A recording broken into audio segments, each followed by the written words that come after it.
Hi every one. അക്കാഡമീസിൻ്റെ മറ്റൊരു online സെഷനിലേക്ക് ഏവർക്കും ഹൃദയം നിറഞ്ഞ സ്വാഗതം.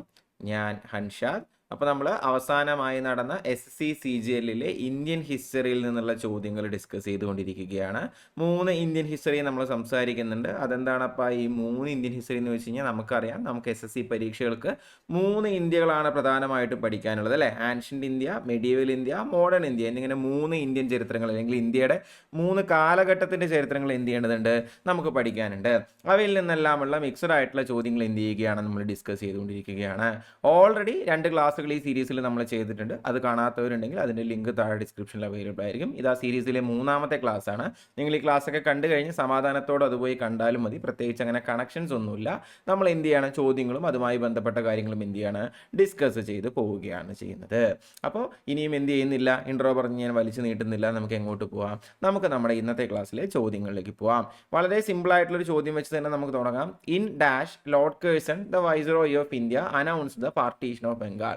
നമുക്ക് എല്ലാവർക്കും അറിയുന്നതാണ്, ലോർഡ് കേഴ്സൺ എന്ന് പറയുന്ന ഒരു വ്യക്തിയുടെ പേര് തന്നെ നമ്മൾ ഇന്ത്യൻ ചരിത്രം പറയുമ്പോൾ നമുക്ക് ആദ്യം ഓർമ്മ വരുന്ന കാര്യമാണ് ഇതെന്ന് പറയുന്നത് പാർട്ടീഷൻ ഓഫ് ബംഗാൾ അല്ലെങ്കിൽ ബംഗാൾ വിഭജനം എന്ന് പറയുന്നത് അല്ലേ. അതാണ് ഈ ലോർഡ് കേഴ്സൺ എന്ന് പറയുന്ന പേര് കേൾക്കുമ്പോൾ തന്നെ എന്ത് ചെയ്യുക, നമ്മുടെ മനസ്സിൽ ആദ്യം ഓടിയെത്തുന്നത്.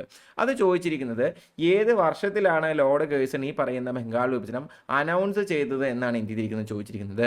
അത് 1907-ലാണോ, 1906-ലാണോ, 1911-ലാണോ, 1905-ലാണോ എന്നുള്ളതാണ് ഇതെന്ന് പറയുന്നത് ചോദ്യം എന്ന് പറയുന്നത്.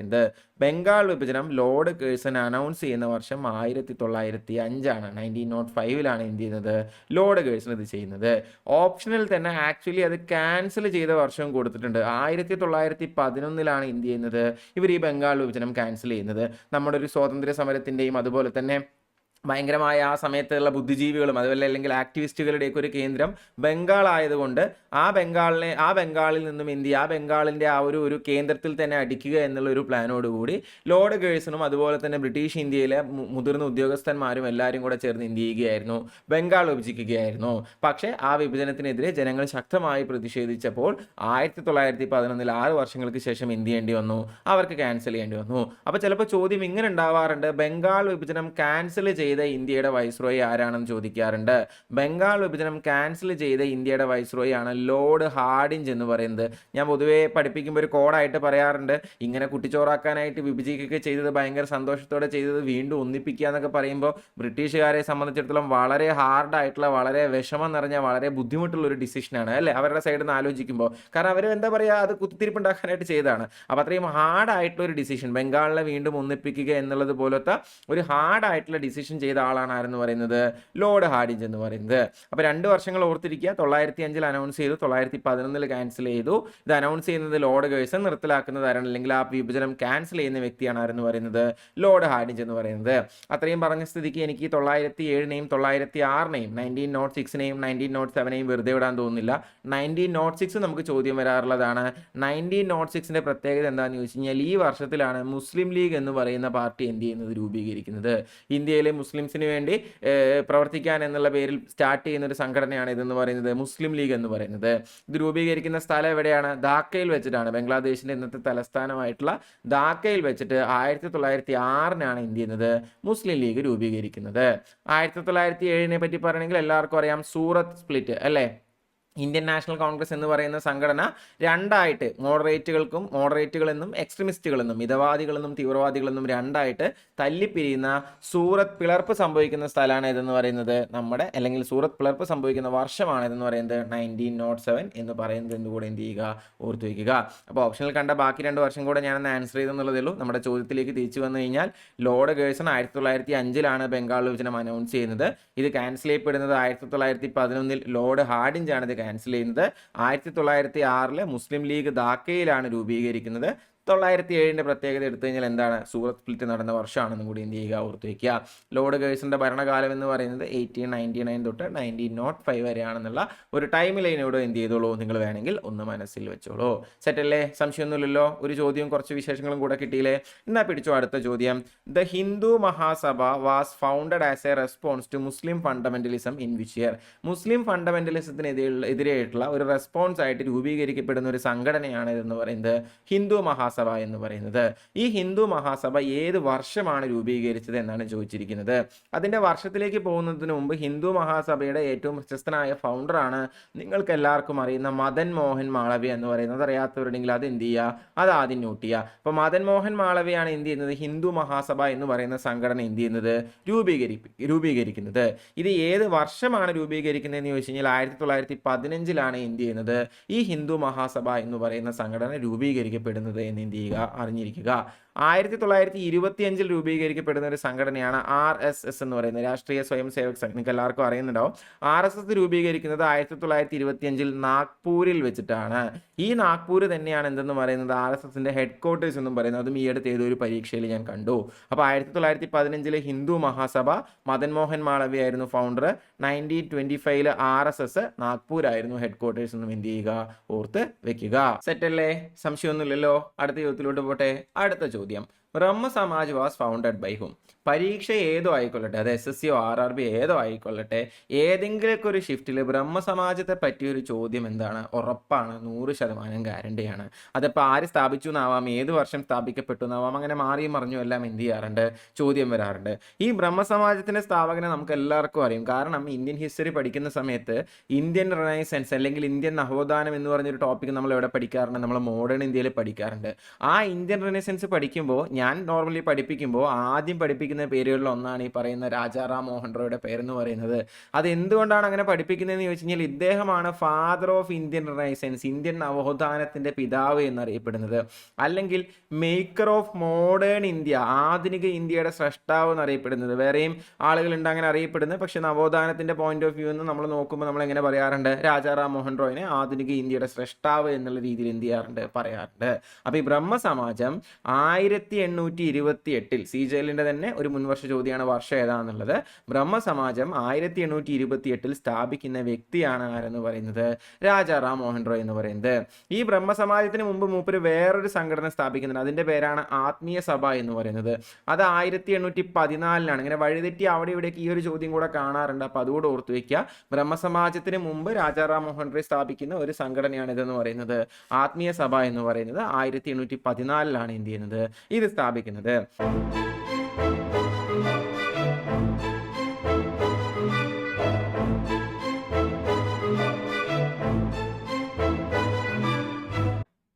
ഇനിയിപ്പോൾ നിങ്ങൾ ഓപ്ഷനിൽ നോക്കിയാൽ നമുക്ക് ഓപ്ഷനിൽ അറിയുന്ന പേരുകളുണ്ട് അല്ലേ. ഇത് കേശവ് ചന്ദ്രസെൻ. കേശവ് ചന്ദ്രസെനെ നിങ്ങൾക്ക് അറിയോ? അറിയില്ലെങ്കിൽ കേശവ് ചന്ദ്രസെനെയും നിങ്ങൾ അറിയണം, ദേവേന്ദ്രനാഥ് ടാഗോറിനെയും നിങ്ങൾ അറിയണം. ദേവേന്ദ്രനാഥ് ടാഗോർ നമ്മുടെ രവീന്ദ്രനാഥ് ടാഗോറിന്റെ അച്ഛനാണ്. അതല്ലാതെ അദ്ദേഹം സ്ഥാപിക്കുന്ന അല്ലെങ്കിൽ അദ്ദേഹത്തിന്റെ നേതൃത്വത്തിൽ വരുന്ന ഒരു സംഘടനയാണ് ഇതെന്ന് പറയുന്നത് ആദി ബ്രഹ്മസമാജം എന്ന് പറയുന്നത്. അതും ഒരു ബ്രഹ്മസമാജാണോ? അതെ, അതും ഒരു ബ്രഹ്മസമാജാണ്. എന്നാൽ അവിടെ തീരുന്നില്ല. ഈ കേശവ് ചന്ദ്രസെനിന്റെ സംഘടനയുടെ പേരാണ് ഇതെന്ന് പറയുന്നത് ബ്രഹ്മസമാജ് ഓഫ് ഇന്ത്യ എന്ന് പറയുന്നത്. അപ്പോൾ ഇതിന് മാത്രം എവിടെ നിന്നാണപ്പോൾ ബ്രഹ്മസമാജം വന്നത് എന്ന് ചോദിച്ചു കഴിഞ്ഞാൽ അതിനുള്ള ഒറ്റ ആൻസറേ ഉള്ളൂ. അതിന്റെ ആൻസർ എന്താണെന്ന് വെച്ച് കഴിഞ്ഞാൽ, ഈ രാജാറാം മോഹൻ റോയ് ഇത് സ്ഥാപിച്ചു, ബ്രഹ്മസമാജം സ്ഥാപിച്ചു. അദ്ദേഹത്തിന്റെ മരണശേഷം പിന്നീട് സ്വാഭാവികമായിട്ടും സംഘടനയാണല്ലോ, അഭിപ്രായ ഭിന്നതകൾ ഉണ്ടാവുകയും അങ്ങനെ അഭിപ്രായ ഭിന്നതകൾ ഉണ്ടാവുമ്പോൾ ഇത് രണ്ടായി പിളരുന്നതാണ് ഏതെന്ന് പറയുന്നത് ഈ പറയുന്ന ആദി ബ്രഹ്മസമാജും ബ്രഹ്മസമാജ് ഓഫ് ഇന്ത്യ എന്നും പറയുന്നത്. അന്ന് അതിലെ ആദി ബ്രഹ്മസമാജത്തിന് നേതൃത്വം കൊടുക്കുന്നത് നമ്മുടെ ദേവേന്ദ്രനാഥ് ടാഗോറും ബ്രഹ്മസമാജ് ഓഫ് ഇന്ത്യക്ക് നേതൃത്വം കൊടുക്കുന്ന ആരുമാണ്, കേശവ് ചന്ദ്രസെനുമാണെന്ന് ഓർത്തു വയ്ക്കുക. രണ്ടും ചോദിച്ചിട്ടുള്ളതാണ്. ആദി ബ്രഹ്മസമാജ്, ദേവേന്ദ്ര ദി അങ്ങനെ ഓർത്താൽ മതി. അപ്പൊ ആദിയാണെങ്കിൽ ദേവേന്ദ്ര, ബ്രഹ്മസമാജ് ഓഫ് ഇന്ത്യ ആണെങ്കിൽ അത് കേശവ് ചന്ദ്രസെൻ ആണെന്നും എന്ത് ചെയ്യുക, ഓർത്തു വയ്ക്കുക. വർഷം അങ്ങനെ കണ്ടിട്ടില്ല, ബട്ട് 1866 ആണെന്ന് കൂടെ എന്ത് ചെയ്തോളൂ, ഓർത്തു വെച്ചോളൂ. ഇപ്പൊ എന്തൊക്കെയാണ് നമ്മൾ പറഞ്ഞത്, ബ്രഹ്മസമാജം സ്ഥാപിച്ച വ്യക്തിയുടെ പേര് രാജാറാം മോഹൻ റോയ് എന്നാണ്. 1828 ഇത് സ്ഥാപിക്കുന്നത്. അതിനു മുമ്പ് അദ്ദേഹം ആത്മീയ സഭ എന്ന് പറഞ്ഞൊരു സംഘടന 1814 സ്ഥാപിച്ചിട്ടുണ്ട്. ഈ രാജാറാം മോഹൻ റോയ് ആണ് ഇന്ത്യൻ റിനൈസൻസിന്റെ, ഇന്ത്യൻ നവോത്ഥാനത്തിന്റെ പിതാവെന്നും മേക്കർ ഓഫ് മോഡേൺ ഇന്ത്യ എന്ന് അറിയപ്പെടുന്നത്. ആദി ബ്രഹ്മസമാജം ദേവേന്ദ്രനാഥ് ടാഗോർ, ആദി ദി അല്ലെ, ADE എന്ന് നിങ്ങൾ ആലോചിച്ചാലും മതി. അപ്പൊ ഇന്ത്യയിൽ അത് മാറിപ്പോയില്ല. ആദി ബ്രഹ്മസമാജം ദേവേന്ദ്രനാഥ് ടാഗോറും ബ്രഹ്മസമാജ് ഓഫ് ഇന്ത്യ നമ്മുടെ കേശവ് ചന്ദ്രസെനും സ്ഥാപിക്കുന്ന ഓർത്ത് വയ്ക്കുക. ദയാനന്ദ സരസ്വതിയെ പറ്റി വഴിയെ ഞാൻ പറയുന്നുണ്ട്. സോ അതുകൊണ്ട് എന്ത് ചെയ്യുന്നില്ല, ഇപ്പം ഞാൻ വീണ്ടും അത് പറയാനായിട്ട് നിൽക്കുന്നില്ല. സെറ്റല്ലേ, അടുത്തിലോട്ട് പോട്ടെ. ഇന്നാ പിടിച്ചോ അടുത്ത ചോദ്യം. ഇതൊരു പുതിയ ചോദ്യമാണ് കമ്പാരിറ്റീവ്ലി. ചോദ്യം കേട്ടോ. Who among the following along with her close associates? താഴെ തന്നിട്ടുള്ളതിൽ ആരാണ് എലോങ് വിത്ത് ഹെർ, അപ്പോൾ ഒരു സ്ത്രീയാണ്, അവരുടെ ക്ലോസ് അസോസിയേറ്റ്സ് അല്ലെങ്കിൽ അവരുടെ ഫ്രണ്ട്സിനെയും കൂട്ടിയിട്ട് started the secret Congress radio during the quit India movement. നമുക്കറിയാം 1942 എന്ത് ചെയ്യുന്നുണ്ട്, ക്വിറ്റ് ഇന്ത്യ മൂവ്മെന്റ് നടക്കുന്നുണ്ട്. അപ്പം നേതാക്കന്മാരെയൊക്കെ പിടിച്ച് എന്ത് ചെയ്യുന്നുണ്ട്, ജയിലിലിടുന്നുണ്ട്. അങ്ങനെ ജയിലിലിട്ടപ്പോൾ താഴെ തന്നിട്ടുള്ളവയിൽ ആരാണ് അവരുടെ ക്ലോസ് ആയിട്ടുള്ള അസോസിയേറ്റ്സിനെയും കൂട്ടിയിട്ട് ഒരു സീക്രട്ട് കോൺഗ്രസ് റേഡിയോ സ്റ്റാർട്ട് ചെയ്തത് എന്നാണ് എന്ത് ചെയ്തിരിക്കുന്നത്, നമ്മളോട് ചോദിച്ചിരിക്കുന്നത്. ഇതുവരെ ഞാൻ കാണാത്തൊരു ചോദ്യമാണ്, അതുകൊണ്ടൊന്ന് നോട്ട് ചെയ്ത് വെക്കുക. ഇനിയും വന്നേക്കാം. The answer is Usha Mehta. Just അത്രയും ഓർത്ത് വെക്കുക. ക്വിറ്റ് ഇന്ത്യ മൂവ്മെന്റിന്റെ കാലത്ത് ഈ ഗാന്ധിജിയുടെ പ്രഭാഷണങ്ങളും ഗാന്ധിജി പറയുന്ന കാര്യങ്ങളും മറ്റു പ്രമുഖ നേതാക്കന്മാരുടെ കാര്യങ്ങളും ജനങ്ങളിലേക്ക് എത്തിക്കാനായി ഒളിവിലിരുന്നു കൊണ്ട് ഒരു സീക്രട്ട് കോൺഗ്രസ് റേഡിയോ ആരംഭിച്ച വ്യക്തിയാണ് ആരെന്ന് പറയുന്നത്, ഈ പറയുന്ന ഉഷ മേത്ത എന്ന് പറയുന്ന എന്ത് ചെയ്യുക, ഒന്ന് ഓർത്ത് വെക്കുക. സെറ്റല്ലേ? എന്നാ പിടിച്ചോ അടുത്ത ചോദ്യം. നമ്മുടെ ഒരു സ്ഥിരം അഗൈൻ ഒരു എവർഗ്രീൻ ക്ലാസിക് വിന്റേജ് ചോദ്യം. Which Kushana ruler was famous in history as a great patron of Buddhism? താഴെ തന്നിട്ടുള്ളവയിൽ ഏത് കുഷാന ഭരണാധികാരിയാണ് ബുദ്ധിസത്തിന്റെ വലിയൊരു വക്താവായിരുന്നത് and organised the fourth Buddhist council and 4ാമത്തെ ബുദ്ധമതം സമ്മേളനം നടത്തിയതും എന്തിനാണെന്നാണ് ചോദിച്ചിരിക്കുന്നത്. എന്തിനാണെന്നല്ല, ആരാണെന്നാണ് ചോദിച്ചിരിക്കുന്നത്. കുഷാന റൂളർ ആണെന്ന് നമുക്ക് മനസ്സിലായി. നമുക്കറിയുന്ന വളരെ പ്രധാനപ്പെട്ട ബുദ്ധമതത്തിന്റെ ഒരു എന്താ പറയുക, ഒരു പ്രൊപ്പഗേറ്റർ, അതിനെ സ്പ്രെഡ് ചെയ്യാനായിട്ട് തന്റെ അവസാന കാലത്ത് ജീവിതം ഒഴിഞ്ഞു വെച്ചൊരു മനുഷ്യനുണ്ട്. ആ മനുഷ്യന്റെ പേര് അശോകൻ എന്നായിരുന്നു, അശോക ചക്രവർത്തി എന്നായിരുന്നു. അദ്ദേഹം ഒരു മൗര്യ രാജാവായിരുന്നു. അദ്ദേഹം നമുക്കറിയാം, അദ്ദേഹം അല്ല നമ്മുടെ ആളെന്ന് പറയുന്നത്. കാരണം ഇവിടെ രണ്ട് കാര്യങ്ങൾ അശോകനെ കോൺട്രഡിക്ട് ചെയ്യും. ഒന്ന്, അശോകൻ ഒരു മൗര്യ റൂളറാണ്. ഇവിടെ നമ്മുടെ ചോദ്യത്തിൽ കുഷാന റൂളറെ പറ്റിയാണ് ചോദിച്ചിരിക്കുന്നത്. രണ്ട്, നമുക്കറിയുന്ന കാര്യമാണ്, അശോകൻ എന്ത് ചെയ്തിട്ടുണ്ട്, ബുദ്ധമത സമ്മേളനം നടത്തിയിട്ടുണ്ട്. പക്ഷെ അത് എത്രാമത്തേതായിരുന്നു? അജാതശത്രു, കാലശോകൻ, മുഴുവൻ അശോകൻ, കനിഷ്കൻ. അങ്ങനെയല്ല ഞാൻ നിങ്ങളെ പഠിപ്പിച്ച 4 ബുദ്ധമത സമ്മേളനങ്ങൾ. അജാതശത്രു, കാലശോകൻ, മുഴുവൻ അശോകൻ, കനിഷ്കൻ. എന്താ മുഴുവൻ അശോകൻ എം എഴുതിയില്ല എന്ന് കുറച്ച് പേര് ചോദിക്കുന്നുണ്ടാവും. അങ്ങനെയല്ല, നമുക്ക് കാലശോകനും മുഴുവൻ അശോകനും അതങ്ങനെ നമ്മൾ പഠിക്കാൻ ഒരു ഓളത്തിന് പറഞ്ഞാണ് അല്ലേ. അപ്പൊ ഈ ബുദ്ധമത സമ്മേളനങ്ങൾ ഞാൻ നിങ്ങൾ എങ്ങനെയാ പഠിപ്പിച്ചത്? 1-ാം ബുദ്ധമത സമ്മേളനം നടത്തിയത് അജാതശത്രു, 2-ാം ബുദ്ധമത സമ്മേളനം നടത്തിയത് കാലശോകൻ, 3-ാം ബുദ്ധമത സമ്മേളനം നടത്തിയത് മുഴുവൻ അശോകൻ അഥവാ അശോക ചക്രവർത്തി, 4-ാമത്തെ നടത്തിയത് കനിഷ്കൻ. ഒന്നും അറിയേണ്ട, അദ്ദേഹം കുഷാന റൂളറാന്ന് അറിയേണ്ട, വേറെ ഒന്നും അറിഞ്ഞില്ലെങ്കിലും നമ്മുടെ ഈ എ കെ എന്ന് പറയുന്ന ഒരൊറ്റ കോഡ് വെച്ചിട്ട് നിങ്ങൾക്ക് എന്ത് ചെയ്യാൻ പറ്റും, ഈ 4-ാം ബുദ്ധമത സമ്മേളനം എന്നുള്ള ഒരൊറ്റ പോയിന്റ് വെച്ച് നമുക്ക് എന്ത് പറയാൻ പറ്റും, നമ്മുടെ ആൻസർ കനിഷ്കനാണ് എന്ന് പറയാൻ പറ്റും. കനിഷ്കനാണ് എന്ത് ചെയ്യുന്നത്, 4-ാം ബുദ്ധമത സമ്മേളനം നടത്തുന്നത്. കനിഷ്കനെ പറ്റി 1-2 കാര്യങ്ങളൂടെ എന്ത് ചെയ്യേണ്ടതുണ്ട്, നമ്മൾ നോക്കേണ്ടതുണ്ട്. ബിക്കോസ് കനിഷ്കനെ പറ്റി എന്ത് ചെയ്യാറുണ്ട്, ചോദ്യങ്ങൾ എന്ത് ചെയ്യാറുണ്ട്, നല്ലോണം വരാറുണ്ട്. അങ്ങനെ വരുന്ന ചോദ്യങ്ങളിൽ 1-2 ഞാൻ നിങ്ങളെ പരിചയപ്പെടുത്താം. കനിഷ്കനാണ് എങ്ങനെ അറിയപ്പെടുന്നത്, 2-ാം അശോകൻ എന്നറിയപ്പെടുന്നത്. ആൻസർ വളരെ ഒബ്വിയസ് ആണ്, അല്ലെങ്കിൽ ആ വിളിപ്പേര് ഭയങ്കര ഒബ്വിയസ് ആണ്. ബിക്കോസ് ബുദ്ധമതം സ്പ്രെഡ് ചെയ്യാനായിട്ട് ഒരുപാട് കാര്യങ്ങൾ നടത്തിയ ചക്രവർത്തി എന്നുള്ള രീതിയിലാണ് നമ്മൾ എന്ത് ചെയ്യുന്നത്, നമ്മൾ കനിഷ്കനെ 2-ാം അശോകൻ എന്ന് എന്ത് ചെയ്യുന്നത്, വിളിക്കുന്നത്. പക്ഷെ അതിനേക്കാൾ കൂടുതൽ എപ്പോഴും ചോദിക്കാറുള്ള ഒരു കാര്യമാണ്, 78 CE ഈ പറയുന്ന കനിഷ്കൻ തുടങ്ങി വയ്ക്കുന്ന ഒരു കലണ്ടർ ഉണ്ട്. ആ കലണ്ടറിന്റെ പേരാണ് ശകൈറ. കുറച്ച് പേർക്കെങ്കിലും ഒക്കെ അറിയുന്നുണ്ടാവും, അല്ലെങ്കിൽ കുറെ ആളുകൾക്ക് അറിയുന്നുണ്ടാവും. ഈ ശകൈറയാണ് എന്തെന്ന് പറയുന്നത്, നമ്മുടെ ഇന്ത്യയുടെ ദേശീയ കലണ്ടറായിട്ട് എന്ത് ചെയ്യുന്നത്, നമ്മൾ അംഗീകരിച്ചിരിക്കുന്നത്. അപ്പോൾ പല രീതിയിൽ ചോദിക്കാറുണ്ട്. എല്ലാം ചോദ്യമാണ്. നാഷണൽ കലണ്ടർ ഏതാണെന്ന് ഡയറക്റ്റ് ചോദിക്കാറുണ്ട്. നാഷണൽ കലണ്ടർ ആരാ തുടങ്ങിയെന്ന് ചോദിക്കാറുണ്ട്. നാഷണൽ കലണ്ടർ തുടങ്ങിയ വർഷം ചോദിക്കാറുണ്ട്. അപ്പം 3 ഓർത്ത് വെക്കുക. സി എന്ന് വെച്ചാൽ എ ഡി തന്നെ കേട്ടോ. ഇനി ഞാൻ എക്സ്പ്ലെയിൻ ചെയ്യാൻ നിൽക്കുന്നില്ല. സിയും എ ഡിയും ഒന്നാണ്, അത്രയും മനസ്സിലാക്കി വെച്ചാൽ മതി. എല്ലാം എന്ത് തന്നെയാണ്, കനിഷ്കനാണ് എന്ന് എന്ത് ചെയ്യുക, ഓർത്ത് വെക്കുക. അപ്പം എന്തായാലും 4-ാം ബുദ്ധമത സമ്മേളനം നടത്തിയ വ്യക്തിയും കൂടിയാണ് ആരെന്ന് പറയുന്നത്, നമ്മുടെ കനിഷ്കൻ എന്ന് പറയുന്നത്. കനിഷ്കന്റെ മറ്റു പേരുകൾ, വിളിപ്പേര് സെക്കൻഡ് അശോക, തുടങ്ങിയ കലണ്ടർ ശകൈറ, ദേശീയ കലണ്ടറാണ്. 78 CE ഇന്ത്യ എന്ന് തുടങ്ങുന്നത്. ഏറ്റവും പ്രശസ്തനായ കുഷാന രാജവംശത്തിലെ രാജാവായിരുന്നു ആരെന്ന് പറയുന്നത്, കനിഷ്കൻ എന്ന് പറയുന്നത്. അതും ചോദിക്കാറുണ്ട്. താഴെ തന്നിട്ടുള്ളവയിൽ ഏറ്റവും പ്രശസ്തനായ കുഷാന റൂളർ ആരാണ്, തിരിച്ചു ചോദിക്കാറുണ്ട്. കനിഷ്കൻ ഏത് ഡൈനാസ്റ്റിയിലെ ഭരണാധികാരിയാണെന്നും എന്ത് ചെയ്യാറുണ്ട്, ചോദിക്കാറുണ്ട്. ഈ പറയുന്ന വിമാ കഡാഫിസും ഈ കനിഷ്കന്റെ ഒക്കെ മുമ്പ് ഭരിച്ചിരുന്ന ഒരു കുഷാന ഭരണാധികാരി തന്നെയാണ്. ജസ്റ്റ് ഒന്ന് വഴിയെ പോകുമ്പോൾ ഒരു ഫാക്ടോടെ പറഞ്ഞു എന്നുള്ളതിലോ, കാരണം എങ്ങാനും ചോദിച്ചാലോ എന്ന് കരുതി എന്ത് ചെയ്തതാണ്, ഞാൻ പറഞ്ഞതാണ്. അപ്പം അത്രയും കാര്യങ്ങൾ എന്ത് ചെയ്യുക, ഒന്ന് ഓർത്ത് വെക്കുക. സെറ്റല്ലേ? അടുത്തിലോട്ട് പോട്ടെ. ഇന്നാ പിടിച്ചു അടുത്ത ചോദ്യം. Which Mughal ruler contributed to the revolt of 1857? Again ആ ടേബിൾ ആണ്. കഴിഞ്ഞ ദിവസങ്ങളിൽ 1857 1-ാം സ്വാതന്ത്ര്യ സമരം ഞാൻ പഠിപ്പിച്ചപ്പോൾ, അതായത് ഈ സീരീസിൽ തന്നെ ഞാൻ ആ നേതാക്കന്മാരുടെ കോഡുകൾ ഞാൻ നിങ്ങളെ പഠിപ്പിച്ചിട്ടുണ്ടായിരുന്നതാണ് അല്ലേ. അതിൽ നമ്മൾ പറഞ്ഞിരുന്നതാണ്, ഡൽഹി ഓർത്തു വയ്ക്കാൻ ഞാൻ നിങ്ങൾ ആ ടേബിൾ പഠിപ്പിച്ചപ്പോൾ പറഞ്ഞ ദില്ലി ബാബ എന്ന് ഓർത്തിരിക്കാൻ പറഞ്ഞാണ് അല്ലേ. 2 ബാമാരായിരുന്നു ദില്ലിയിൽ ഉണ്ടായിരുന്നത് അല്ലേ. ആരൊക്കെയാണ് ആ ബാ? ഒരു ബാ എന്ന് പറയുന്നത് ബഹദൂർ ഷാ സഫർ അല്ലെങ്കിൽ ബഹദൂർ ഷാ സെക്കൻഡ് ആയിരുന്നു അല്ലേ. അന്നത്തെ മുഗൾ ഭരണാധികാരിയായിരുന്നു. 1857 1-ാം സ്വാതന്ത്ര്യ സമരം നടക്കുമ്പോൾ മുഗൾ ഭരണാധികാരിയായിരുന്നു. 2-ാമത്തെ ബാ എന്ന് പറയുന്നത് ബക്ത് ഭക്ത് ഖാൻ ആയിരുന്നു. ഈ ബഹദൂർ ഷാ സഫറിന്റെ വലങ്കൈയായിരുന്ന സൈന്യാധിപനായിരുന്ന എന്നൊക്കെ നമുക്ക് പറയാൻ പറ്റുന്ന ഭക്ത് ഖാൻ എന്ന രണ്ടാമത്തെ ആൾ അല്ലെ. ദില്ലി ബാബ എന്നൊരു കോഡ് ഞാൻ നിങ്ങളെ പഠിപ്പിച്ചിട്ടുള്ളതാണ്. അപ്പോൾ ചോദ്യത്തിന് ഉത്തരം ഓൾറെഡി കിട്ടിയില്ലേ. 1857 റിവോൾട്ട് നടക്കുമ്പോൾ ബഹദൂർ ഷാ ഒന്നാമനല്ല, ബഹദൂർ ഷാ സെക്കൻഡ്, അല്ലെങ്കിൽ മൂപ്പരുടെ ഒരു സെക്കൻഡ് അല്ല സെക്കൻഡ് പറഞ്ഞപ്പോൾ നാവ് അങ്ങനെ പോയതാണ്, സഫറിന്റെ സാ കയറി വന്നാണ്, അല്ലെങ്കിൽ ബഹദൂർ ഷാ സഫർ. ഈ സഫർ എന്ന് പറയുന്നത് എന്താണ്, മൂപ്പരുടെ പെന്നേമാണ്.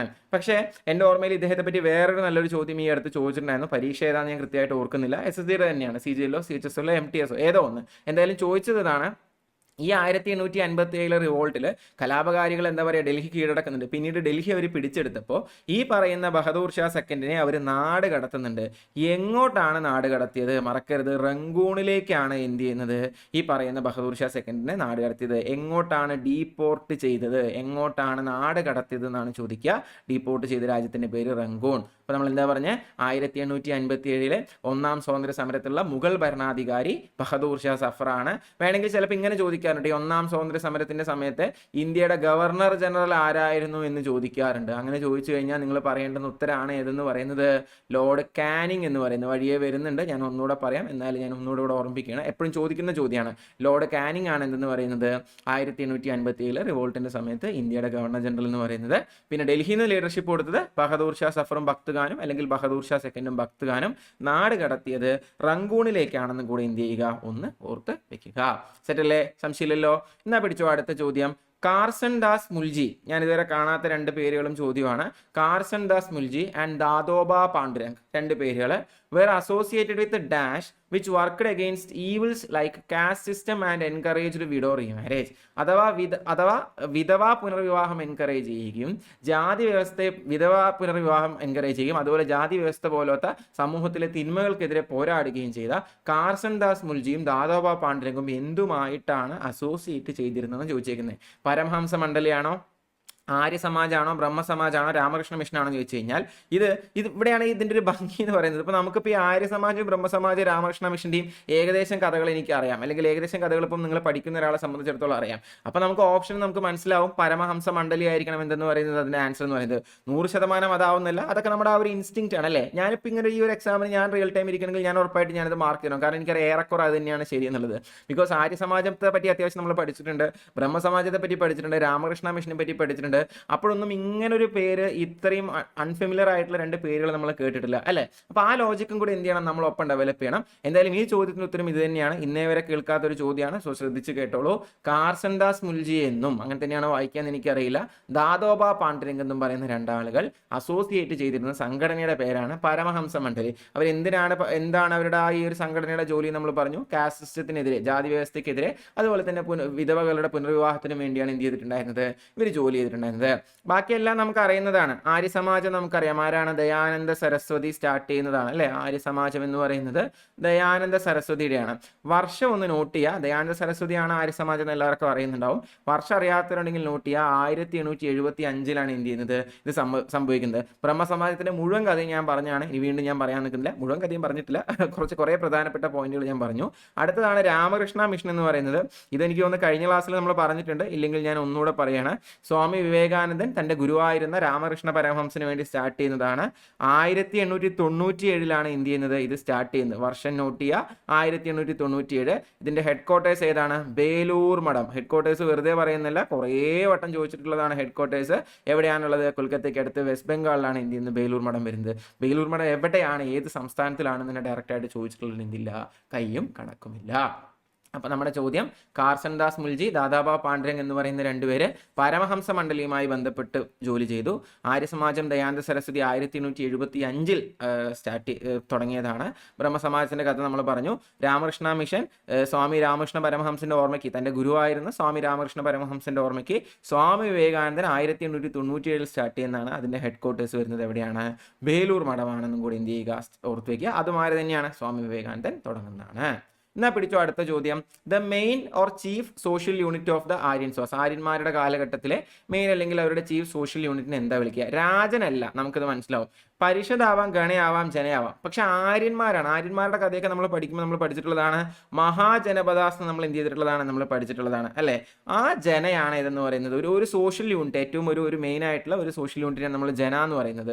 ജനപദങ്ങൾ ഉണ്ടാവുന്നു, അതിൽ നിന്ന് മഹാജനപദങ്ങൾ ഉണ്ടാവുന്നു എന്നൊക്കെ എന്ത് ചെയ്താൽ മതി, മനസ്സിലാക്കി വെച്ചാൽ മതി. അപ്പോൾ main chief social unit of the Aryans was ജന എന്ന് ഓർത്ത് വെക്കുക. ഇനിയിപ്പോൾ അവിടെ ബേസിക് യൂണിറ്റ് ആണ് ചോദിക്കുന്നെങ്കിൽ അതിനെ നമ്മൾ കുല എന്നാണ് പറയുക. കുല അല്ലെങ്കിൽ ഫാമിലി എന്നർത്ഥം വരുന്ന, കുടുംബം എന്നർത്ഥം വരുന്ന നിന്റെ കുലം ഏതാണെന്നൊക്കെ നമ്മൾ ചോദിക്കാറില്ലേ, ഇതിൻ്റെയൊക്കെ വന്ന വഴിയാണ്. അപ്പോൾ ബേസിക് എന്താ പറയുക യൂണിറ്റ് ഓഫ് ആര്യൻസ് എന്നാണ് ചോദിച്ചിട്ടുണ്ടെങ്കിൽ അത് കുല അല്ലെങ്കിൽ ഫാമിലിയാണ്. ഇതിനുത്തരം മെയിൻ ആയിട്ടുള്ള ചോദിക്കുകയാണെന്നുണ്ടെങ്കിൽ അത് ജനയാണ്. ഫാമിലി ചേർന്ന ഒരു സാധനം ഉണ്ടാവും, ഗ്രാമങ്ങളുണ്ടാവും, അതൊന്ന് വീണ്ടും അങ്ങനെ വലുതായി പോയിട്ടാണ് ഇതിലോട്ട് എത്തുന്നത്, ജനങ്ങളിലേക്ക് എത്തുന്നത് അല്ലെങ്കിൽ ജനയിലോട്ട് എത്തുന്നത്. എന്ത് ചെയ്യുക, ഓർത്തു വയ്ക്കുക.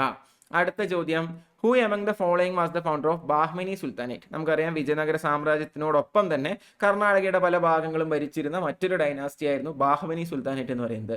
സൗത്ത് ഇന്ത്യ ഇൻഡിപെൻഡന്റ് ആയിട്ട് ഭരിക്കുന്ന ആദ്യത്തെ ഒരു മുസ്ലിം രാജവംശം കൂടിയാണ് ഈ ബാഹ്മനി സുൽത്താനേറ്റ് എന്ന് പറയുന്നത്. Who took the title of Bahman Shah after his accession to the throne. താഴെ തന്നിട്ടുള്ളതിൽ ആരാണ് ബാഹ്മനി സുൽത്താനേറ്റ് സ്ഥാപിച്ചത്? അദ്ദേഹം സിംഹാസനാരോഹണത്തിന് ശേഷം അദ്ദേഹത്തിന്റെ പേര് ബാഹ്മൻ ഷാ എന്നാക്കിയിട്ടുണ്ട്. മൂപ്പരുടെ ശരിക്കും പേര് എന്താണെന്നുള്ളതാണ് എഴുതിയിരിക്കുന്നത്, നമ്മളോട് ചോദിച്ചിരിക്കുന്നത്. അദ്ദേഹത്തിന്റെ ശരിക്കും പേര് അലാവുദ്ദീൻ ഹസൻ എന്നാണ്. അലാവുദ്ദീൻ ഹസൻ അല്ലെങ്കിൽ ബാഹ്മൻ ഷാ എന്ന് പറയുന്ന വ്യക്തി ബാഹ്മനി കിങ്ഡം എസ്റ്റാബ്ലിഷ് ചെയ്യുന്നത് 1347 CE-യിലാണ് എന്ന് എന്ത് ചെയ്യുക, ഓർത്തു വയ്ക്കുക. മൂപ്പർക്ക് തന്നെ വേറൊരു പേരുകൂടിയുണ്ട്, ആ പേരാണ് ഹസൻ ഗാംഗു എന്ന് പറയുന്നത്. ഇതും ഞാൻ എവിടെയോ ചോദ്യമായിട്ട് കണ്ടിട്ടുണ്ട്. ബാഹ്മനി കിങ്ഡം പലരും സ്കിപ്പ് ചെയ്യുന്നൊരു ടോപ്പിക്കാണ്, ദയവ് ചെയ്യരുത്. എപ്പോഴും SSC-യിൽ എസ്പെഷ്യലി CGL പരീക്ഷകൾക്ക് 1-2 ചോദ്യം വരുന്ന ഒരു ഏരിയയാണ്. വളരെ കുറച്ച് കാര്യങ്ങളെ പഠിക്കാനുള്ളത്. ഇപ്പോൾ ഡയറക്റ്റ് ചോദിക്കുന്ന ഫൗണ്ടറുടെ ശരിക്കും പേരാണ്. അത്രയും സിമ്പിൾ ക്വസ്റ്റിനാണ് ചോദിക്കുന്നത്, വെറുതെ കിട്ടുന്ന മാർക്കാണ്. ഇനി ഇതൊന്നൊരു സ്ഥിരം ക്വസ്റ്റ്യൻ ഉണ്ട്, അത് ഞാനിപ്പോൾ പറഞ്ഞുതരാം. അപ്പം എന്തായാലും ബാഹ്മനി സുൽത്താനേറ്റ് സ്ഥാപിച്ച ബാഹ്മൻ ഷായുടെ മറ്റ് 2 പേരുകളൂടെ നമ്മൾ പറഞ്ഞ് അലാവുദ്ദീൻ ഹസൻ അല്ലെങ്കിൽ ഹസൻ ഗാംഗു എന്ന് എന്ത് ചെയ്യുക, ഓർത്തു വയ്ക്കുക. ഇനി ഈ ബാഹ്മനി കിങ്ഡത്തിന്റെ ഭാഗമായിട്ട് ഇവർ കൺസ്ട്രക്ട് ചെയ്യുന്ന ഒരു സാധനമാണ് ഗോൾ ഗുംബാസ് എന്ന് പറയുന്നത്. ഈ ഗോൾ ഗുംബാസ് ഉള്ളത് ബിജാപൂരിലാണ്. ഈ ബിജാപൂർ എന്ന് പറയുന്ന സ്ഥലം എവിടെയാണുള്ളത്? കർണാടകയിലാണുള്ളത്. ഇത് തന്നെ മറ്റൊരു ഡയറക്റ്റ് ക്വസ്റ്റ്യൻ ആണ്, എവിടെയാണ് ഗോൾ ഗുംബാസ് ഉള്ളത്? എന്തുകൊണ്ടാണ് ഗോൾ ഗുംബാസ് ചോദിക്കുന്നത് വെച്ച് കഴിഞ്ഞാൽ 2 കാര്യങ്ങളാണുള്ളത്. ഇന്ത്യയിലെ ഏറ്റവും വലിയ ഡോം, താഴികക്കുടം, നമ്മുടെ പള്ളിയുടെ മേലേക്ക് ഉണ്ടാവില്ലേ, അതുപോലത്തെ ഇന്ത്യയിലെ ഏറ്റവും വലിയ ഡോം, അത് ഒരു കാലം വരെ, വളരെ അടുത്ത് വരെ, എനിക്ക് തോന്നുന്നു 3-4 വർഷം മുമ്പ് വരെ ലോകത്തിലെ ഏറ്റവും വലിയ താഴികക്കുടായിരുന്നു ഇതെന്ന് പറയുന്നത് ഗോൾ ഗുംബാസ് എന്ന് പറയുന്നത്. പക്ഷെ ഇപ്പോൾ ലോകത്തിന്റെ ഏതൊരു ഭാഗത്ത് വരണം അതിനേക്കാളും വലുത് വന്നപ്പോൾ ഈ ഗോൾ ഗുംബാസ്, നമ്മുടെ കർണാടകയിലെ ഗോൾ ഗുംബാസ് എന്തായിട്ട് മാറി? സെക്കൻഡ് ലാർജസ്റ്റ് ആയിട്ട് മാറി. ഞാൻ പറയുന്നത് second largest in the world ആട്ടോ, ഇപ്പോഴും ഇന്ത്യയിലെ ലാർജസ്റ്റ് തന്നെയാണ്. ഈ ഗോൾ ഗുംബാസ് ഉള്ളത് ബിജാപൂരിലാണ്, കർണാടകയിലാണ്. ഇവിടെ തന്നെ ഒരു വിസ്പറിംഗ് ഗാലറി ഉണ്ട്. ഒരു മൂലയിൽ നിന്ന് നമ്മളിങ്ങനെ എന്താ പറയുക, പതുക്കെ സംസാരിച്ചു കഴിഞ്ഞാൽ അത് അപ്പുറത്ത് എന്ത് ചെയ്യും, ഹൈലൈറ്റ് ചെയ്ത് കേൾക്കുന്ന ഒരു പരിപാടി. നിങ്ങൾ മറ്റേ റെഡ് ഫോർട്ടിന്റെ അതുപോലെ കുത്തുബ് മിനാറിന്റെ ഒക്കെ കോംപ്ലക്സിൽ പോയി കഴിഞ്ഞാൽ അവിടെയൊക്കെ എക്സ്പീരിയൻസ് ചെയ്യാൻ പറ്റുന്ന ഒരു സാധനമാണ്. ആ സൗണ്ടിന്റെ ഒരു ഫിസിക്സ് തന്നെയാണ്. അപ്പോൾ എന്തായാലും വിസ്പറിംഗ് ഗാലറിയും എവിടെയാണുള്ളത്? ഈ പറയുന്ന ഗോൾ ഗുംബാസിലാണുള്ളത്. എപ്പോഴും ഡയറക്റ്റ് ആയിട്ട് ചോദിക്കാറുള്ളതാണ് ഈ ഗോൾ ഗുംബാസ് എവിടെയാണുള്ളത് എന്നുള്ളത്. ബിജാപൂരിലാണ്, കർണാടകയിലാണെന്നും എന്ത് ചെയ്യുക, ഒന്ന് ഓർത്ത് വെക്കുക. അപ്പോൾ ബാഹ്മനി സുൽത്താനേറ്റ് സ്ഥാപിക്കുന്നത് അലാവുദ്ദീൻ ഹസൻ അല്ലെങ്കിൽ ഹസൻ ഗാംഗു. ഈ ബാഹ്മനി കിങ്ഡം കൺസ്ട്രക്ട് ചെയ്യുന്ന, പണിയെടുപ്പിക്കുന്ന സാധനമാണ് ഗോൾ ഗുംബാസ്. ബിജാപൂരിലാണ്, കർണാടകയിലാണ്. അവിടുത്തെ ഡോമാണ് ഇന്ത്യയിലെ ഏറ്റവും വലിയ ഡോം അഥവാ താഴികക്കുടം. അവിടെ തന്നെ എന്തുണ്ട്, വിസ്പറിംഗ് ഗാലറിയും കൂടി ഉണ്ടെന്ന് എന്ത് ചെയ്യുക, ഓർത്ത് വെക്കുക. സെറ്റല്ലേ? സംശയമൊന്നുമില്ലല്ലോ. അടുത്ത യുദ്ധത്തിലോട്ട് പോട്ടെ. അടുത്ത ചോദ്യം, who founded the Tattvabodhini Sabha that was set up to explore spiritual truth? Tattvabodhini Sabha എന്ന് പറയുന്ന ഒരു സംഘടന, സ്പിരിച്വൽ ട്രൂത്ത്, ആത്മീയമായ സത്യങ്ങൾ സംസാരിക്കാനും അതിനെപ്പറ്റിയൊക്കെ ചർച്ച ചെയ്യാനുമായിട്ട് തത്വബോധിനി സഭ എന്ന് പറയുന്ന ഒരു സംഘടന രൂപീകരിച്ചത് ആരാണ് എന്നാണ് എന്ത് ചെയ്തിരിക്കുന്നത്, ചോദിച്ചിരിക്കുന്നത്. കേശവ് ചന്ദ്ര സെൻ ആണോ, രാജാറാം മോഹൻ റോയ് ആണോ, ദേവേന്ദ്രനാഥ ടാഗോർ ആണോ, ദയാനന്ദ സരസ്വതി ആണോ എന്ന് ചോദിച്ചു കഴിഞ്ഞാൽ ദേവേന്ദ്രനാഥ ടാഗോർ 1831 വേദാന്തങ്ങളെ പറ്റിയും ഉപനിഷത്തുകളെ പറ്റിയല്ല, അതിലെല്ലാം സ്പിരിച്വാലിറ്റിയും കാര്യങ്ങളും എല്ലാം സംസാരിക്കാനും പഠിക്കാനുമായിട്ട് അദ്ദേഹം സ്റ്റാർട്ട് ചെയ്യുന്ന ഒരു സംഘടനയാണ് ഇതെന്ന് പറയുന്നത് ഈ പറയുന്ന തത്വബോധിനി സഭ എന്ന് പറയുന്നത്. ഇത് ആദ്യകാലത്ത് അറിയപ്പെട്ടിരുന്നത് തത്വബോധിനി സഭ എന്നല്ല, പകരം തത്വരഞ്ജിനി സഭ എന്നാണ്. വെറുതെ ഞാൻ പറഞ്ഞു എന്നുള്ളതേ ഉള്ളൂ, ചോദ്യമായിട്ടൊന്നും കണ്ടിട്ടില്ല. ജസ്റ്റ് ഇത്രയും ഓർത്തിരുന്നാൽ മതി. തത്വബോധിനി സഭ എന്ന് പറയുന്ന സംഘടന ആര് രൂപീകരിച്ചിട്ടുള്ളതാണ്? നമ്മുടെ ദേവേന്ദ്രനാഥ ദേവേന്ദ്രനാഥ ടാഗോർ രൂപീകരിച്ചിട്ടുള്ള സംഘടനയാണ് തത്വബോധിനി സഭ എന്ന് എന്ത് ചെയ്യുക, കൃത്യമായിട്ട് ഓർത്തു വയ്ക്കുക. അതിൽ യാതൊരു സംശയവും ഇല്ലാതിരിക്കുക. കാരണം ഓൾറെഡി നമ്മൾ പറഞ്ഞിട്ടുണ്ടായിരുന്നു, ആദി ബ്രഹ്മ സമാജം എന്ന് പറയുന്നതും ആര് സ്റ്റാർട്ട് ചെയ്ത് തന്നെയാണ്, ഈ പറയുന്ന ഇതേ ദേവേന്ദ്രനാഥ ടാഗോർ സ്റ്റാർട്ട് ചെയ്ത് തന്നെയാണ് എന്ന് എന്ത് ചെയ്തിരുന്നു, നമ്മൾ പറഞ്ഞിരുന്നു അല്ലേ. ബ്രഹ്മസമാജത്തിൽ സ്പ്ലിറ്റ് വന്നപ്പോൾ ആദി ബ്രഹ്മസമാജ് ദേവേന്ദ്രനാഥ ടാഗോറും ബ്രഹ്മസമാജ് ഓഫ് ഇന്ത്യ എന്ന് പറയുന്നത് നമ്മുടെ കേശവ് ചന്ദ്ര സെന്നുമാണ് എന്ത് ചെയ്തിട്ടുണ്ടായിരുന്നത്, സ്റ്റാർട്ട് ചെയ്തിരുന്നത്. അല്ലെങ്കിൽ അതിൻ്റെ ആ 2 ബ്രാഞ്ചസ് ഹാൻഡിൽ ചെയ്തിരുന്ന ഇവരാണ്. അതിനോടുകൂടി ഒന്നുകൂടെ ചേർത്ത് വയ്ക്കുക, തത്വബോധിനി സഭ എന്ന് പറയുന്നത് ആരുടെയാണ്, അത് ദയാനന്ദ സരസ്വതി, തത്വബോധിനി സഭ എന്ന് പറയുന്നത് ദേവേന്ദ്രനാഥ ടാഗോറിൻ്റെയാണെന്ന് എന്ത് ചെയ്യുക, ഒന്ന് ഓർത്ത് വെക്കുക. സെറ്റല്ലേ? അടുത്തിലോട്ട് പോട്ടെ. ഇന്നാ പിടിച്ചോ അടുത്ത ചോദ്യം. Which state had the first female governor in independent India? സ്വതന്ത്ര ഇന്ത്യയിൽ ആദ്യത്തെ വനിതാ ഗവർണർ ആയത് ആരാന്നാണ് ചോദിച്ചിരിക്കുന്നത്. ഇന്ത്യ ഫാക്സിലും നമ്മൾ പഠിക്കുന്നതാണ് ആദ്യത്തെ വനിതാ ഇന്ത്യൻ ഗവർണർ എന്ന് പറയുന്നത്. അത് ആരാന്നല്ല ചോദിച്ചിരിക്കുന്നത്, ഏത് സംസ്ഥാനത്തിൽ നിന്നാണെന്നാണ് ചോദിച്ചിരിക്കുന്നത് അല്ലേ. അത് ആരാണ് എന്ന് ചോദിച്ചു കഴിഞ്ഞാൽ നിങ്ങൾക്ക് എല്ലാവർക്കും അറിയാം അത് ആരാണ്, അത് സരോജിനി നായിഡു ആണ്. ഇന്ത്യയുടെ സ്വതന്ത്ര ഇന്ത്യയുടെ ആദ്യത്തെ വനിതാ ഗവർണർ ആരാണ് എന്ന് ചോദിച്ചു കഴിഞ്ഞാൽ അത് ആരാണ്, അത് സരോജിനി നായിഡു ആണ്. നമ്മുടെ നൈറ്റിംഗേൽ ഓഫ് ഇന്ത്യ എന്നൊക്കെ അറിയപ്പെടുന്ന സരോജിനി നായിഡു. നിങ്ങൾക്ക് അറിയുന്ന പോയിന്റ് തന്നെയായിരിക്കും, എന്നിരിക്കലും ഞാൻ ജസ്റ്റ് ഒന്ന് പറയുന്നു എന്നുള്ളതേ ഉള്ളൂ. നൈറ്റിംഗേൽ ഓഫ് ഇന്ത്യ, ഇന്ത്യയുടെ വാനമ്പാടി എന്നൊക്കെ അറിയപ്പെടുന്ന സരോജിനി നായിഡു ആണ് എന്തെന്ന് പറയുന്നത്, ഇന്ത്യയുടെ ആദ്യത്തെ ഫീമെയിൽ ഗവർണർ എന്ന് പറയുന്നത്. ഇവർ എവിടെ നിന്നാണ് ഗവർണറായിട്ട് വന്നതെന്ന് ചോദിച്ചു കഴിഞ്ഞാൽ യു പിയിൽ നിന്നാണ് ഗവർണറായിട്ട് വരുന്നത്. യു പി നമുക്കറിയാം, നമുക്ക് യു പിക്കുള്ളൊരു വിശേഷണം തന്നെ പ്രൈം മിനിസ്റ്റേഴ്സ് സ്റ്റേറ്റ് എന്നാണ്. കാരണം ജവഹർലാൽ നെഹ്റു, ഇന്ദിരാഗാന്ധി, രാജീവ് ഗാന്ധി, നമ്മുടെ എ ബി വാജ്പേയി പോലത്തെ കുറേ ആളുകൾ എന്ത് ചെയ്തിട്ടുണ്ട്, യു പിയിൽ നിന്ന് ഇന്ത്യയുടെ പ്രധാനമന്ത്രി ആയിട്ടുണ്ട്. അതുകൊണ്ട് തന്നെ പ്രൈം മിനിസ്റ്റേഴ്സ് സ്റ്റേറ്റ് എന്നറിയപ്പെടുന്ന യു പിയിൽ നിന്നാണ് എന്ത് ചെയ്യുന്നത്, സരോജിനി നായിഡു ആദ്യത്തെ ഗവർണർ ആവുന്നത്. അങ്ങനെയാണെങ്കിൽ 1-2 കാര്യങ്ങളോട് ഞാൻ ചോദിച്ചോട്ടെ. ഇന്ത്യയുടെ ആദ്യത്തെ വനിതാ CM ആരായിരുന്നു എന്ന് പറഞ്ഞു തരാൻ പറ്റുമോ? ഇന്ത്യയുടെ ആദ്യത്തെ വനിതാ CM എന്ന് പറയുന്നത് ചോദിക്കാറുള്ളതാണ്. ഇന്ത്യയുടെ ആദ്യത്തെ വനിതാ ചീഫ് മിനിസ്റ്റർ എന്ന് പറയുന്നത് സുചേത കൃപലാനിയാണ്. ഇവരെവിടെ നിന്നുള്ള ആളാണ്? ഇവരും യു പിയുടെ ആളാണ്. അപ്പോൾ യു പിയിൽ നിന്ന് എന്ത് ചെയ്തിട്ടുണ്ട്, കുറേ കാര്യങ്ങൾ സംഭവിച്ചിട്ടുണ്ട്. ഇന്ത്യയുടെ ആദ്യത്തെ വനിതാ ചീഫ് മിനിസ്റ്റർ എന്ന് പറയുന്നത് സുചേത കൃപലാനിയാണ്, യു പിയിൽ നിന്നാണ്. അങ്ങനെയാണെങ്കിൽ ഇന്ത്യയിലെ ആദ്യത്തെ ദളിത് വനിതാ ചീഫ് മിനിസ്റ്റർ ആരാണ്? ദളിത് വനിതാ ചീഫ് മിനിസ്റ്റർ ആരാണ്? അത് മായാവതിയാണ്. എഗെയിൻ എവിടെ നിന്ന് തന്നെയാണ്? യു പിയിൽ നിന്ന് തന്നെയാണ്. മായാവതി എവിടുത്തെ ചീഫ് മിനിസ്റ്റർ ആയിരുന്നു? യു പിയുടെ ചീഫ് മിനിസ്റ്റർ ആയിരുന്നു. പിന്നെ ഇപ്പം നമ്മൾ പറഞ്ഞ first female governor Sarojini Naidu ആണ്. ഇവരും എവിടെ നിന്ന് തന്നെയാണ് വരുന്നത്? ഇവരും യു പിയിൽ നിന്ന് തന്നെയാണ് വരുന്നത്. മക്കളെ, എല്ലാം ഇമ്പോർട്ടൻ്റ് ആയിട്ടുള്ള ക്വസ്റ്റ്യൻ ആണ്. ഒന്നുകൂടെ ഞാൻ ആവർത്തിച്ചു തരാം. ഏത് സംസ്ഥാനത്തിനാണ് ഇന്ത്യയുടെ ആദ്യത്തെ വനിതാ ഫീമെയിൽ ഗവർണറെ കിട്ടിയതെന്ന് ചോദിച്ചത്. ഇനിയിപ്പോൾ അത് വനിതാ ഫീമെയിൽ ഗവർണർ ചോദിച്ചാലും, വനിതാ ചീഫ് മിനിസ്റ്റർ ചോദിച്ചാലും, വനിതാ ദളിത് ചീഫ് മിനിസ്റ്റർ ചോദിച്ചാലും എല്ലാത്തിൻ്റെയും ഉത്തരം എന്ത് തന്നെയാണ്? യു പി തന്നെയാണ്. നമ്മൾ അത് മാത്രം പഠിച്ചില്ല, ഒപ്പം അത് ആരൊക്കെയായിരുന്നു എന്ന് കൂടെ പഠിച്ചു. ആദ്യത്തെ ഫീമെയിൽ ഗവർണർ സരോജിനി നായിഡു ആണ്. ആദ്യത്തെ ഫീമെയിൽ ചീഫ് മിനിസ്റ്റർ സുചേത കൃപലാനിയാണ്. ആദ്യത്തെ ദളിത് വനിതാ ചീഫ് മിനിസ്റ്റർ ആരാണ്? മായാവതിയാണെന്നും കൂടി എന്ത് ചെയ്യുക, ഒന്ന് ഓർത്തു വെക്കുക. സെറ്റല്ലേ? സംശയമില്ലല്ലോ. അടുത്തിലോട്ട് പോട്ടെ. അടുത്ത ചോദ്യം. Who among the following was the head of Diwani Insha department under the Delhi Sultanate? Delhi സുൽത്താനേറ്റിൻ്റെ അണ്ടറിൽ ഒരുപാട് എന്ത് ചെയ്തിട്ടുണ്ടായിരുന്നു, പലതരത്തിലുള്ള ഡിപ്പാർട്ട്മെൻറ്റ്സ് എന്ത് ചെയ്തിട്ടുണ്ടായിരുന്നു. ഡൽഹി സുൽത്താനേറ്റിൽ പല പല രാജാക്കന്മാർ സെറ്റപ്പ് ചെയ്തിട്ടുണ്ടായിരുന്നു. അതിൽ ദിവാനി ഇൻഷ എന്ന് പറയുന്ന ഡിപ്പാർട്ട്മെൻറ്റിൻ്റെ ഹെഡ് അറിയപ്പെട്ടിരുന്നത് എങ്ങനെയാണെന്നാണ് എന്ത് ചെയ്തിരിക്കുന്നത് ചോദിച്ചിരിക്കുന്നത്. ദിവാനി ഇൻഷ ഏതാണ് ഹാൻഡിൽ ചെയ്തിരുന്നത് ചോദിച്ചു കഴിഞ്ഞാൽ റോയൽ കറസ്പോണ്ടൻസ് ഹാൻഡിൽ ചെയ്തിരുന്ന ഡിപ്പാർട്ട്മെൻ്റ് ആണ് ഏതെന്ന് പറയുന്നത്, ദിവാനി ഇൻഷ എന്ന് പറയുന്നത്. ഇതിൻ്റെ ഹെഡായിട്ട് വരുന്നിരുന്ന ആരാന്ന് ചോദിച്ചു കഴിഞ്ഞാൽ അത് ദബീർ-ഇ ഖാസ് ആണോ, ബരീദ് മുമാലിക് ആണോ, അമീർ-ഇ ദാദാണോ, വക്കീൽ-ഇ ദാറാണോ എന്ന് ചോദിച്ചു കഴിഞ്ഞാൽ ദ ആൻസർ ഈസ് ദാബിർ-ഇ ഖാസ്. ഇത് എല്ലാ സുൽത്താനേറ്റിനും എല്ലാ രാജാക്കന്മാർക്കും അവരുടെ ഡിപ്പാർട്ട്മെൻറ്റ്, അവരുടെ ഹെഡ് ഉണ്ടാവും. എല്ലാം പഠിക്കുക എന്നുള്ളത് പ്രാക്ടിക്കൽ അല്ല. കാരണം ഇത് ഡൽഹി സുൽത്താനേറ്റ് മാത്രമല്ല, വിജയനഗര എംപയറിന് അവരുടേതായിട്ടുണ്ട്, മൗര്യന്മാർക്ക് അവരുടേതായിട്ടുള്ളുണ്ട്, ഗുപ്തന്മാർക്ക് അവരുടേതായിട്ടുള്ളുണ്ട്, ചോളന്മാർക്കുണ്ട്, ചേരന്മാർക്കുണ്ട്, എല്ലാവർക്കും ഉണ്ട്. അപ്പോൾ നിങ്ങൾ അതിൻ്റെ ഓരോന്നിൻ്റെയും അവരുടെ ഒരു അഡ്മിനിസ്ട്രേഷനും അവരുടെ ഒരു രീതിയും ഡീറ്റെയിൽ ആയിട്ട് പഠിക്കാനൊന്നും നടക്കില്ല. ഇത് UPSC-ക്കൊക്കെ അത് വളരെ ഇമ്പോർട്ടൻ്റ് ആണ്. പക്ഷേ നമ്മൾ SSC RRB ലെവലിൽ പ്രിപ്പയർ ചെയ്യുമ്പോൾ ഞാൻ ഇത്തരം കാര്യങ്ങൾ എപ്പോഴും റെക്കമെൻഡ് ചെയ്യുന്നത് അതിലെ പ്രീവിയസ് ക്വസ്റ്റ്യൻസ് എന്ത് ചെയ്യുക എന്നുള്ളതാണ്, കൃത്യമായി നോക്കുക എന്നുള്ളതാണ്. അങ്ങനെ ചോദിച്ചിട്ടുള്ള ഒരു പുതിയ പ്രീവിയസ് ക്വസ്റ്റ്യൻ ആണ് ഈ ദിവാനി ഇൻഷ ഡിപ്പാർട്ട്മെൻറ്റുമായി ബന്ധപ്പെട്ടത്. ദിവാനി ഇൻഷ ഡിപ്പാർട്ട്മെൻറ്റ് റോയൽ കറസ്പോണ്ടൻസുമായി ബന്ധപ്പെട്ടിരിക്കുന്നത് ദാബിർ ഈ ഖാസാണ് അതിൻ്റെ ഹെഡ് എന്ന് പറയുന്നത്. ഇത് കഴിഞ്ഞ സീജനിൽ ചോദിച്ചത് ദിവാനി ഇൻഷ ആയിരുന്നില്ല, ദിവാനി കോഹി ആയിരുന്നു. എനിക്കൊന്ന് തിരിച്ചാണ് ചോദിച്ചത്. അഗ്രികൾച്ചർ ഡിപ്പാർട്ട്മെൻറ്റ് അറിയപ്പെട്ടിരുന്നത് ഏത് പേരിലാണെന്നാണ് എന്ത് ചെയ്തിട്ടുണ്ടായിരുന്നു ചോദിച്ചിട്ടുണ്ടായിരുന്നത്.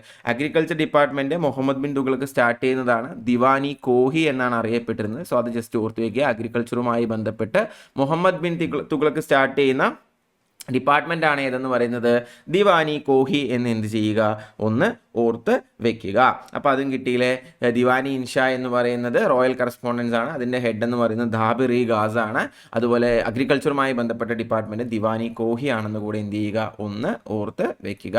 അടുത്തതിലോട്ട് പോട്ടെ. ഇന്നാ പിടിച്ചോ അടുത്ത ചോദ്യം. Census in India was first started under dash in the year 1872. 1872 ആരുടെ അണ്ടറിലാണ് ഇന്ത്യയിൽ ആദ്യമായി സെൻസസ് എടുത്തതെന്നാണ് ചോദിച്ചിരിക്കുന്നത്. ലോർഡ് മയോന്റെ അണ്ടറിലാണ് എന്ത് ചെയ്തിരിക്കുന്നത്, ആദ്യത്തെ സെൻസസ് എന്ത് ചെയ്തിരിക്കുന്നത്, എടുത്തിരിക്കുന്നത്. ആ വർഷം ഒന്ന് നോട്ട് ചെയ്തോ. ചോദ്യങ്ങളിലെ ചോദ്യം വളരെ ഇമ്പോർട്ടൻ്റ് ആണ്. ഞാൻ പറയുമ്പോൾ തന്നെ മയോ എന്ന് പറയുമ്പോൾ തന്നെ എനിക്ക് മനസ്സിൽ വരുന്നത് മയോ മർഗയ എന്നാണ്. ഞാൻ നിങ്ങളോട് പറഞ്ഞിട്ടുണ്ടായിരുന്നു ലോർഡ് മയോ പാവം നമ്മുടെ പോർട്ട് ബ്ലെയറിൽ അല്ലേ സെല്ലുലാർ ജയിലിൽ പോയപ്പോൾ അവിടുത്തെ ഒരു കുറ്റവാളിയുടെ അവിടുത്തെ ഒരു അന്തേവാസിയുടെ കുത്തേറ്റ് മരിക്കുന്ന ഇന്ത്യയുടെ വൈസ്രോയാണ് ആരെന്ന് പറയുന്നത്, ഈ പറയുന്ന ലോർഡ് മയോ എന്ന് പറയുന്നത് അല്ലേ. അപ്പോൾ സർവീസിലിരിക്കാൻ മരിച്ചൊരു വ്യക്തി കൂടിയാണ്. അതും ചോദിക്കാറുണ്ട്, ആരാണ് സെല്ലുലാർ ജയിലിൽ പോയിട്ട് കുത്തേറ്റ് മരിച്ചെന്നുള്ളത്. മയോ മർഗയ. മർഗയ എന്ന് വെച്ചാൽ അറിയാമല്ലോ, ഹിന്ദിയിൽ മരിക്കുക എന്നുള്ളതാണ്. അങ്ങനെ എന്ത് ചെയ്യാറുണ്ട്, ഞാനത് കണക്ട് ചെയ്ത് പറയാറുണ്ട്. അപ്പോൾ സെൻസസ് 1872 ലോർഡ് മയോന്റെ അണ്ടറിലാണ് നടന്നത്. എന്ത് ചെയ്യുക, ഒന്ന് ഓർത്ത് വെക്കുക. സംശയമില്ലല്ലോ. അടുത്തതിലോട്ട് പോട്ടെ. അടുത്ത ചോദ്യം. Who wrote Gift to Monotheism in Persian to denounce the belief in many gods?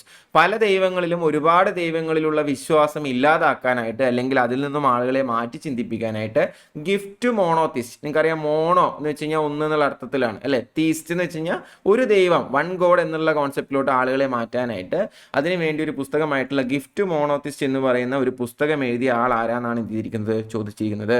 ഇദ്ദേഹത്തിന് തന്നെ മറ്റൊരു ബുക്കാണ് ഞാൻ ക്ലാസ്സിൽ പഠിപ്പിച്ചിട്ടുള്ളതാണ്. ഈ ഗിഫ്റ്റ് മോണോതിസ്റ്റ് ആയാലും ഹിസ്റ്ററി ക്ലാസ്സിൽ അതുപോലെ തന്നെ ഞാൻ പഠിപ്പിച്ചിട്ടുള്ള ഒരു പുസ്തകമാണ് പേഴ്സെപ്റ്റ്സ് ഓഫ് ജീസസ് എന്ന് പറയുന്നത്. ഗിഫ്റ്റ് മോണോതിസ്റ്റ് അതുപോലെ മറ്റൊരു പുസ്തകമാണ് പേഴ്സെപ്റ്റ്സ് ഓഫ് ജീസസ് എന്ന് പറയുന്നത്. ഇത് ആരെ എഴുതിയിട്ടുള്ളതാണ് എന്ന് ചോദിച്ചു കഴിഞ്ഞാൽ ഈ രണ്ട് ബുക്കിൻ്റെയും ഓതറുടെ പേര് രാജാറാം മോഹൻ റോയ് എന്നാണ്. അദ്ദേഹത്തിൻ്റെ പ്രശസ്തമായ പുസ്തകമാണ്, പ്രശസ്തമായ രണ്ട് പുസ്തകങ്ങളാണ് ഗിഫ്റ്റ് മോണോതിസ്റ്റ്, പേഴ്സെപ്റ്റ്സ് ഓഫ് ജീസസ് എന്ന് പറയുന്നത്. ഇത് ചിലപ്പം പേർഷ്യനിലായതുകൊണ്ട് ആ പേർഷ്യൻ പേര് ചോദിക്കാറുണ്ട്. പേർഷ്യൻ പേരിൽ പറയുകയാണെന്നുണ്ടെങ്കിൽ TUHFAT, തുഫാത്ത് ഉൽ മുവാഹിദീൻ എന്നൊക്കെയാണ് പറയുന്നത്. ഒന്ന് ജസ്റ്റ് എവിടെയെങ്കിലും ഓർത്ത് വെച്ചാൽ മതി. തുവാഫത്തുൽ മുവാഹിദീൻ എന്ന് വെച്ച് കഴിഞ്ഞാൽ ഗിഫ്റ്റ് മോണോതിസ്റ്റ് എന്നാണ് അർത്ഥം. പേർഷ്യൻ ആയിരിക്കും ആ തുഫാത്തുൽ മുവാഹിദീൻ എന്ന് പറയുന്നത്. ജസ്റ്റ് ഓർത്ത് വയ്ക്കുക. ഇനിയിപ്പോൾ എല്ലാ പേഴ്സെപ്റ്റ്സ് ഓഫ് ജീസസ് ചോദിച്ചാലും ആര് തന്നെയാണ്, രാജാറാം മോഹൻ റോയ് ആണ്. രാജാറാം മോഹൻ റോയുടെ ബ്രഹ്മസമാജത്തിൻ്റെ കഥയൊക്കെ എന്ത് ചെയ്തിട്ടുള്ളതാണ്, നമ്മൾ ഓൾറെഡി പറഞ്ഞിട്ടുള്ളതാണ്. ദയാനന്ദ സരസ്വതി, സ്വാമി ദയാനന്ദ സരസ്വതി നിങ്ങൾക്കറിയാം, സ്വാമി വിവേകാനന്ദനും അറിയാം. ഇനി സ്വാമി ശ്രദ്ധാനന്ദ ആരാന്ന് ചോദിച്ചു കഴിഞ്ഞാൽ ഇന്നേ വരെ കണ്ടിട്ടില്ല. ഇത് നമ്മുടെ ദയാനന്ദ സരസ്വതിയുടെ ഒരു ഡിസിപ്പിൾ ആയിരുന്നു എന്ന് എന്ത് ചെയ്താൽ മതി, ഒരു ശിഷ്യനായിരുന്നു എന്ത് ചെയ്താൽ മതി, ഓർത്ത് വെച്ചാൽ മതി. ഇതുവരെ അങ്ങനെ ചോദ്യത്തിന് ഉത്തരമായിട്ടൊന്നും എന്ത് ചെയ്തിട്ടില്ല, അത് നമ്മൾ കണ്ടിട്ടില്ല. അപ്പം അതും കിട്ടിയില്ലേ. അടുത്തിലോട്ട് പോട്ടെ. അടുത്ത ചോദ്യം എനിക്ക് ഭയങ്കര സന്തോഷമുള്ളൊരു ചോദ്യമാണ്. കാരണം ഈ ഒരു പോയിന്റ് ഞാൻ എപ്പോഴും ഹിസ്റ്ററി പഠിപ്പിക്കുമ്പോൾ ഓഫ്ലൈൻ ആണെങ്കിലും ഓൺലൈൻ ആണെങ്കിലും ഞാൻ പറയാറുണ്ട്. ഇത് SSC RRB എന്നിവരെ ചോദിച്ച് കണ്ടിട്ടില്ല. കേരള PSC സ്ഥിരം ചോദിക്കുന്ന ഒരു ചോദ്യം എന്ന് ഞാൻ പറയാറുണ്ട്.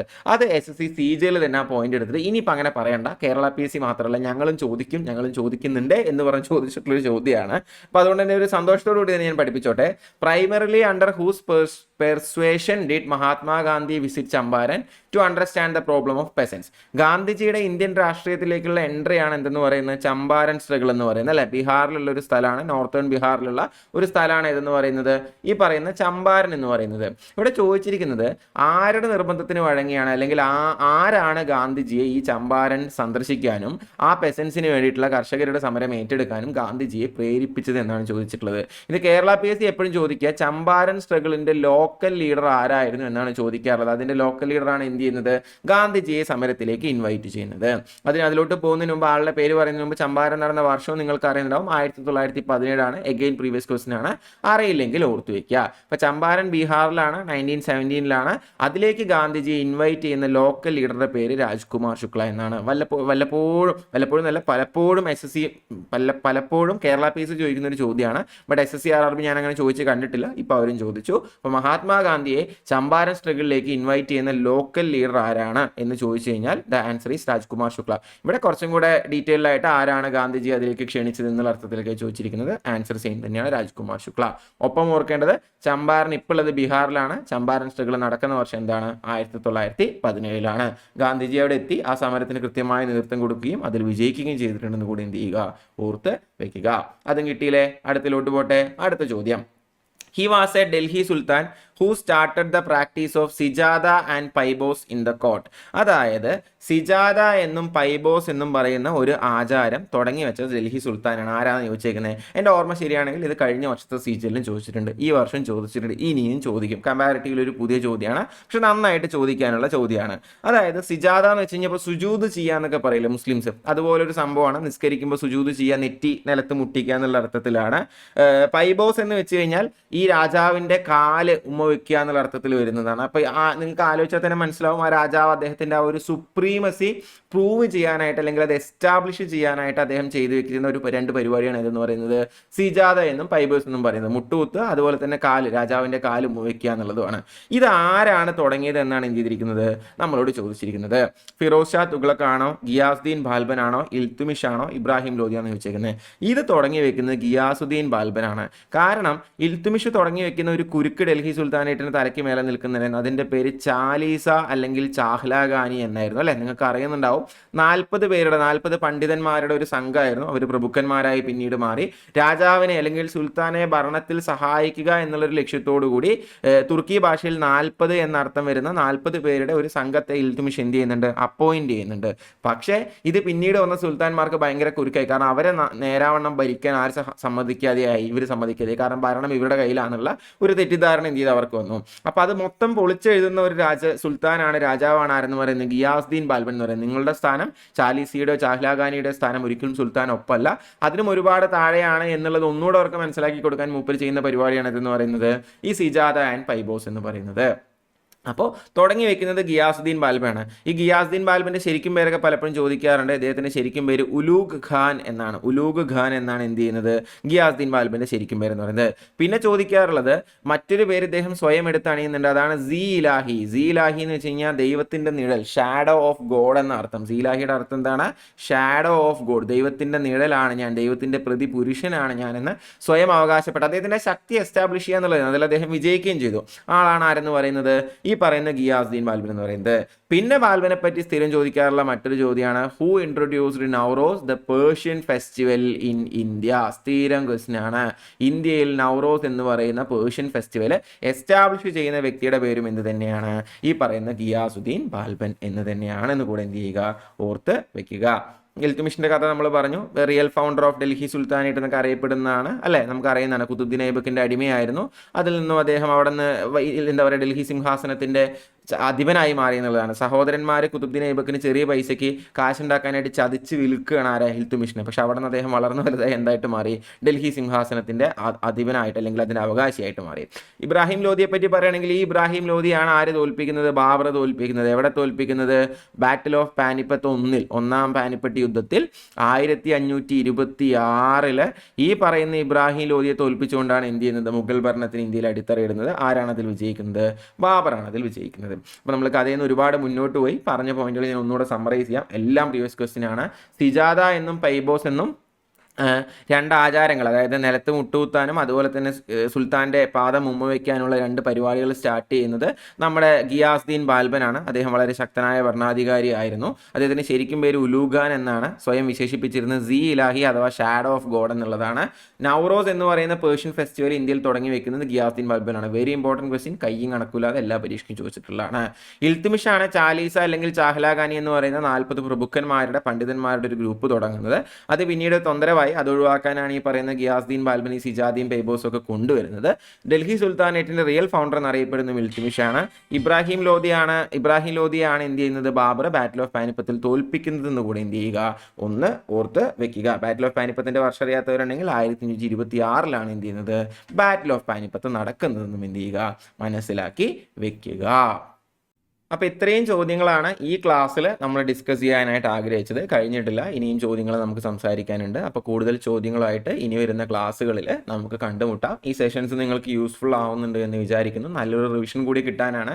പലതും നിങ്ങൾ ഓൾറെഡി ക്ലാസ് കണ്ട് പഠിച്ചു വരുന്നവരായിരിക്കും. എന്നിരിക്കലും നല്ലൊരു റിവിഷൻ കൂടി കിട്ടാനാണ് ഓരോ ചോദ്യം പറയുമ്പോൾ അതിൻ്റെ ഓപ്ഷനിലുള്ള കാര്യങ്ങൾ കൂടി ഞാൻ നിങ്ങളൊന്ന് ഓർമ്മിപ്പിക്കുന്നത്. അതെല്ലാം തന്നെ മുൻവർഷ ചോദ്യങ്ങളാണ്. അപ്പോൾ എന്തായാലും നന്നായിട്ട് പഠിക്കുക. അടുത്ത ക്ലാസ്സിൽ വീണ്ടും കാണാം. ഇത്രയും നേരം ഞാൻ പറഞ്ഞ കാര്യങ്ങൾ ക്ഷമയോടെ കണ്ടിരുന്നതിന് കേട്ടിരുന്നതിന് ഒരുപാട് നന്ദി. Thank you for watching academics. Have A nice day.